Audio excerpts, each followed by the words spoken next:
இது மகிமை நேரம். ஆண்டவரும் உலக ரட்சகருமாயிருக்கிற இயேசு கிறிஸ்துவின் ஈடு இணையற்ற பரிசுத்த நாமத்தில் மகிமை நேர நிகழ்ச்சிக்கு வந்திருக்க உங்கள் யாவரையும் நான் அன்போடு கூட வாழ்த்தி வரவேற்கிறேன். இந்த நாளிலும் எசேக்கியேல் எழுதின தீர்க்கதரிசன புஸ்தகத்தை குறித்து நாம் தியானிக்க போகிறோம். இந்த புஸ்தகத்தை எழுதினவர் எசேக்கியேல் தீர்க்கதரிசி. இதில் மொத்தம் 48 அதிகாரங்கள் இருக்கிறது.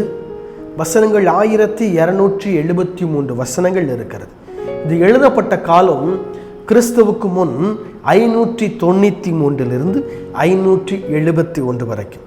இவருடைய இயற்பெயர் எபிரேய பதத்திலே எசேக்கியேல் என்பவருடைய இயற்பெயர்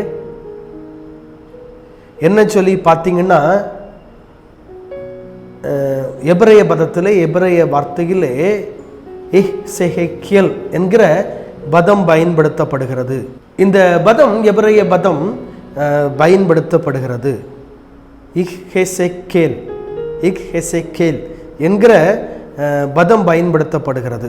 இதை எப்படியும் கூட நாம் வாசிக்கலாம், இஹெசியல் என்கிற என்றும் நான் வாசிக்கலாம். ஆனால் கொஞ்சம் இது வாசிப்பதற்கு கொஞ்சம் கடினமாக இருக்கும். நீங்கள் தெரிந்து கொள்ள வேண்டும் என்பதற்காக நான் இதை வாசிக்கிறேன். கொஞ்சம் கடினமான வார்த்தைகள், ஆனாலும் அதை உங்களுக்காக வாசிக்கிறேன். இங்கே இவர் தரிசனங்களை காண்கிறதை நாம் பார்க்க முடியும்.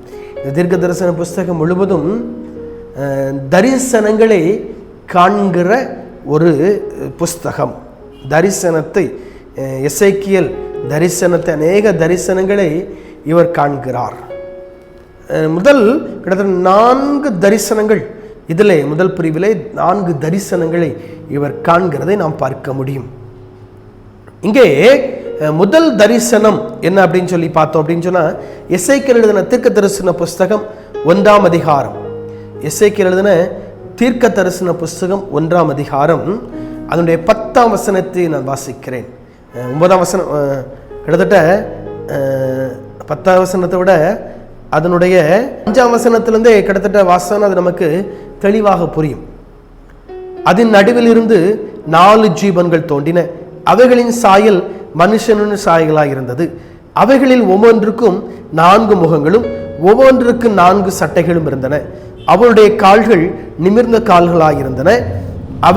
அவைகளுடைய உள்ளங்கால்கள் கன்றுக்குட்டியின் உள்ளங்கால்களுக்கு ஒப்பாயிருந்தன. அவைகள் துலக்கப்பட்ட வெண்கலத்தின் வருணனையாய் மின்னிக் கொண்டிருந்தன. அவருடைய சட்டையின் கீழ் அவைகளின் 4 பக்கங்களிலும் மனுஷனுடைய கைகள் இருந்தன. அந்த 4ம் அதினதின் முகங்களும் அதினதின் சட்டைகளும் உண்டாயிருந்தன. அவைகள் ஒவ்வொன்றின் சட்டைகளும் மற்றொன்றின் சட்டைகளோடு கூட சேர்ந்திருந்தன. அவைகள் செல்லுகையில் திரும்பாமல் ஒவ்வொன்றும் தன் தன் திசைக்கு நேர்முகமாய் சென்றன. அவருடைய முகங்களின் சாயலாவது வலது பக்கத்தில் 4 மனுஷனுடைய முகமும் சிங்கமும், இடது பக்கத்தில் 4 எருதின் முகமும் கழுகின் முகமாய் இருந்தன. அவருடைய முகங்கள் இப்படி இருக்க, அவருடைய சட்டைகளின் மேலே பிரிந்திருந்த ஒவ்வொன்றும் உள்ள 2 சட்டைகள் ஒவ்வொன்றோடு சேர்ந்திருந்தன. மற்ற 2 சட்டைகள் ஒவ்வொன்றுடைய உடல்களையும் மூடின. இங்கே இவர் கேரூபை குறித்து இங்கே நாம் சொல்லுகிறதை பார்க்க முடியும். முதல் பகுதியிலே இங்கே இவர் கேரூபை குறித்து இவர் சொல்லுகிறார். கேரூப் எவ்வாறு இருந்தது, கேரூபீன்கள் என்று சொல்லி நம் வேதத்திலே நாம் பார்க்க முடியும். அந்த கேரூபீன்களை குறித்து இவர் முதல் பகுதியிலே இவர் அங்கே சொல்லுகிறதை நாம் பார்க்க முடியும். முதல் பகுதியிலே கேரூபீன்கள் எவ்வாறு இருந்தது, அதனுடைய அது எவ்வாறு காணப்பட்டது என்பதை குறித்து இவர் இங்கே தெளிவாக பேசுகிறதை, எசேக்கியேல் தீர்க்கதரிசி தெளிவாக பேசுகிறதை நாம் பார்க்க முடியும். 2வது பகுதிக்கு வருவீங்க அப்படின்னா, தேவ மகிமை, கர்த்தருடைய மகிமையை குறித்து அவர் இங்கே சொல்லுகிறதை நாம் பார்க்க முடியும். 2ஆம் பகுதியில் அவர் கர்த்தருடைய மகிமை எவ்வாறு இருந்தது, ஆண்டவருடைய மகிமை எவ்வாறு இருந்தது என்று சொல்லி இங்கே அவர் சொல்லுகிறதை நாம் பார்க்க முடியும்.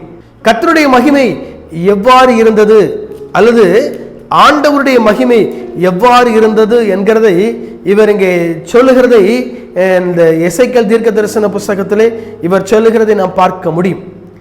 3ஆம் அதிகாரத்துக்கு வந்து அவர் என்னை நோக்கி, மனுபுத்திரனே, நீ காண்கிறதை புசி, இந்த சுருளை புசித்து இஸ்ரவேல் சந்ததியார் இடத்துல போய் அவர்களோட பேசு என்றார். அப்படியே என் வாயை திறந்தேன்.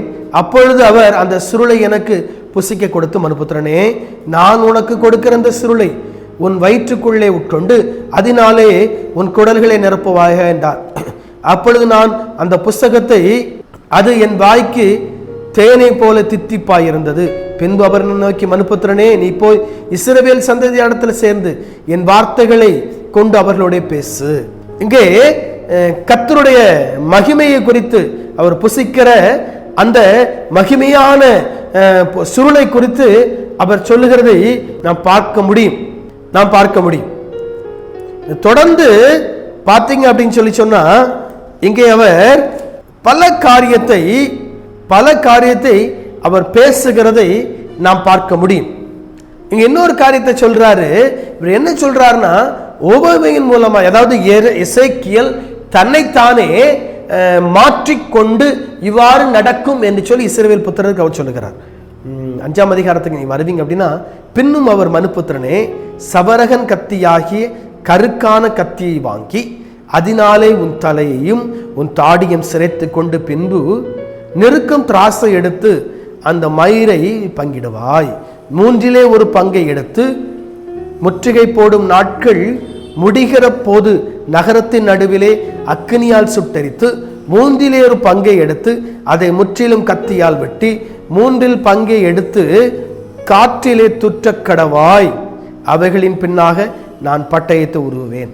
இது இஸ்ரவேலுக்கு வரக்கூடிய ஒரு காரியத்தை இங்கே தீர்க்கதரிசனிடத்திலே ஆண்டவர் சொல்லுகிறதை பார்க்க முடியும். அடுத்த தரிசனம் காண்கிற எரியின் திராட்சை செடி தரிசனத்தை காண்கிறார்.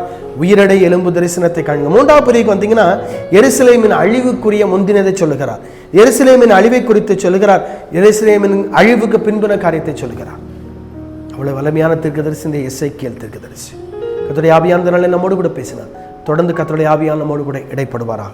தலைகள் தாழ்த்தி ஜெபிப்போம். அன்பின் ஆண்டவரே, இந்த மகிமையான நிகழ்ச்சிக்கு பங்கேற்ற ஒவ்வொருவருக்கான நிகழ்ச்சி ஜெபிக்கிறோம். கர்த்தர் காத்துக்கொள்ளும். நம்முடைய வலிமையான நிரப்பி ஆசீர்வதிக்கும்படியாக ஜெபிக்கிறோம். இதுக்கு ஸ்பான்சர் பண்ணுகிற தேவ மனிதர்களுக்கு ஆசீர்வதிக்கிறார். மகிமை நேரம் நிகழ்ச்சியை நடத்துகிற அன்பு தேவதாசனுக்காக ஜெபிக்கிறோம்.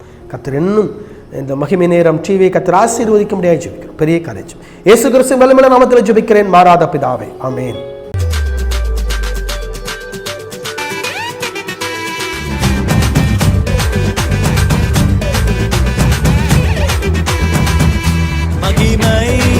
மகிமை